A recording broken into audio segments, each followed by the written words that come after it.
Hi viewers, welcome to our channel. YCP నేతల ఆవేదనకి కారణం జగన్మోహన్ రెడ్డి గారు అని అంటున్నారు కొంతమంది. అంటే ఇప్పటికీ చాలా మంది వైసీపీ నేతలు అరెస్ట్ అవ్వడం చూసాం.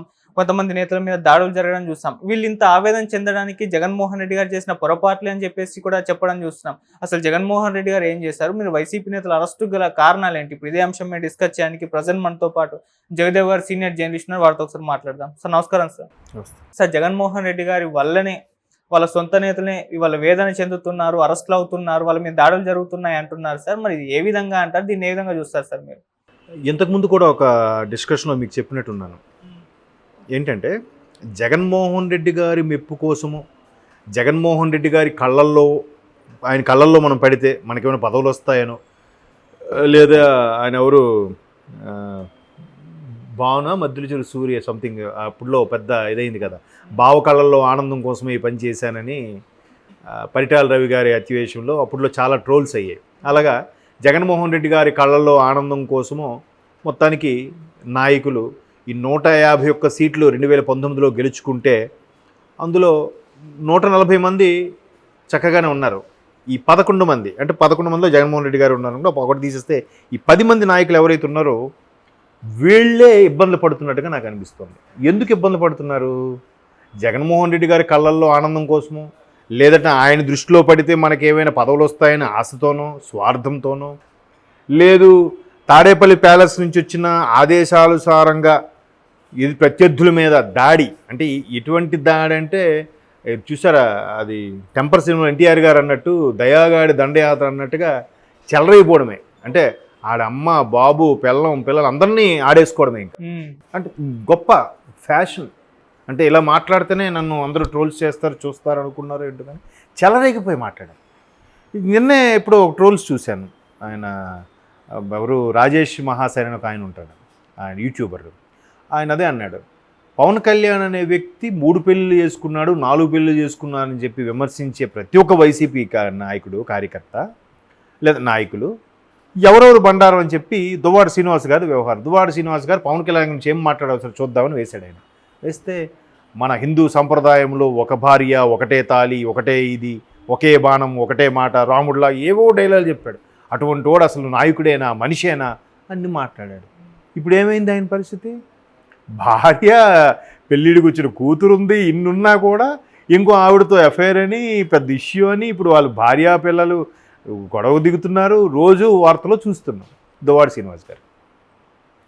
ఇకపోతే మళ్ళీ నిన్న ఏసీబీ వాళ్ళు అదుపులోకి తీసుకుని ఎవరంటే అది జోగి రమేష్ గారి అబ్బాయిని, జోగి రాజీవ్ గారిని, వాళ్ళ బ్రదరు రమేష్ గారి బ్రదరు వెంకటేశ్వర గారిని తీసుకున్నారు.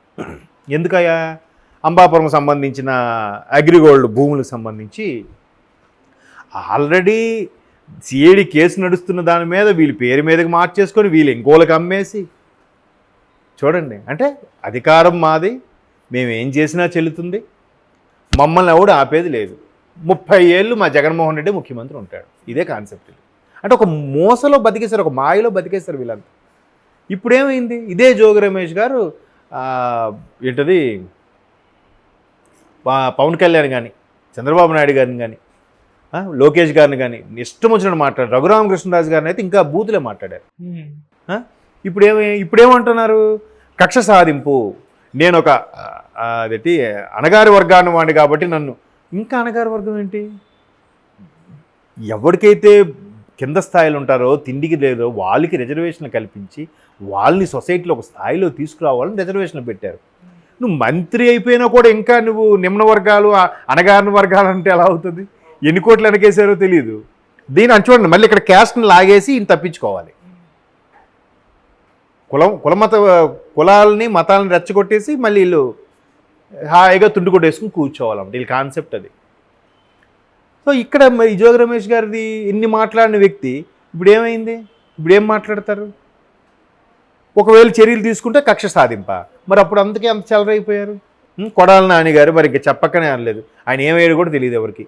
చాలామంది ట్రోల్స్ చేస్తున్నారు, మాజీ మంత్రి కొడాలి నాని ఏమయ్యారు, ఎక్కడున్నారు, అలాగే వంశీ గారు ఏమయ్యారని.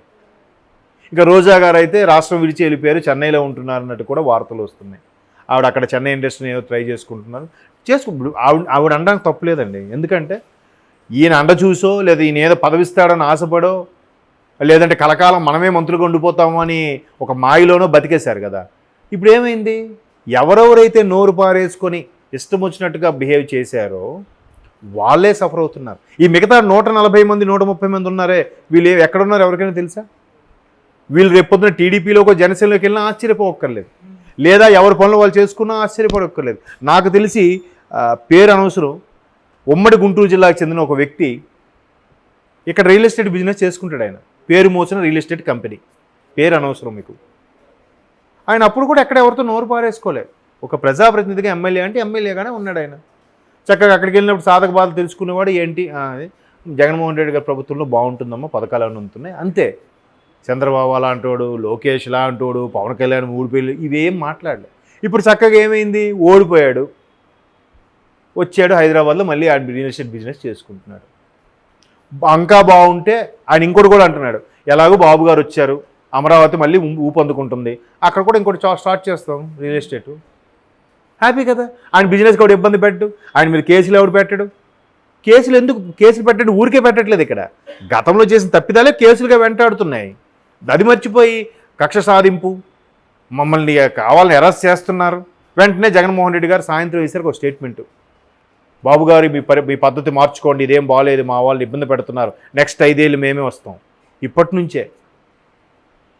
అంటే ఇవన్నీ వన్ బై వన్ ఇవన్నీ వచ్చి చేసేసరికి ఎట్లా అవుతుంది చూడండి.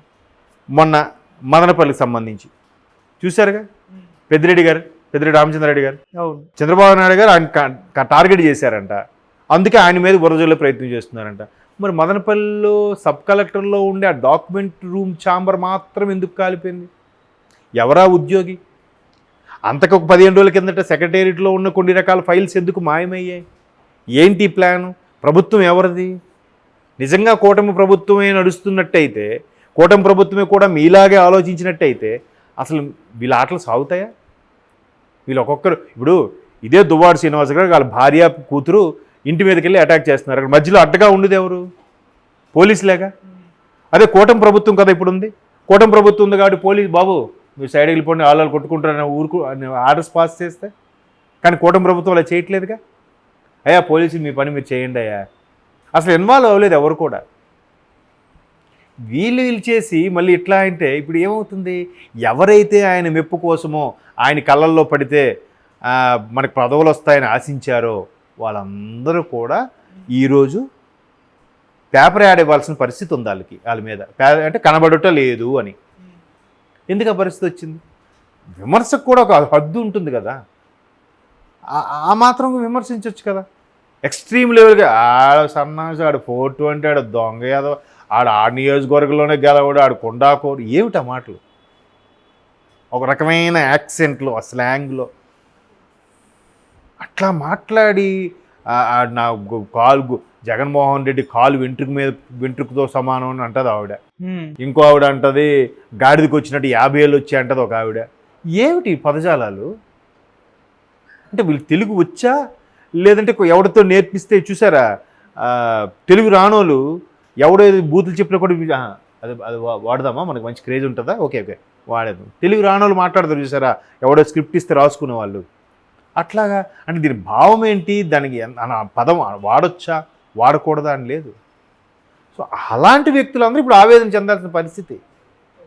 దానికి మళ్ళీ కవర్ చేయడానికి ఏమంటున్నారు, కులాన్ని ఎంటర్ చేస్తున్నారు, లేదంటే కక్ష సాధింపు అని ఒక పేరు పెట్టేస్తున్నారు.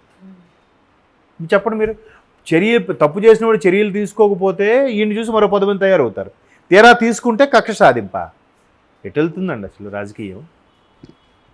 చూడండి, ఇంకా ఎవరెవరైతే చేశారో ఏమంటే చుట్టూ తిరిగి మనకే వస్తుంది అంటే ఏదైనా ఇది కర్మ ఫలితం అంటారు దాన్ని. ఓకే, చూద్దాం అంతే. Thank you so much.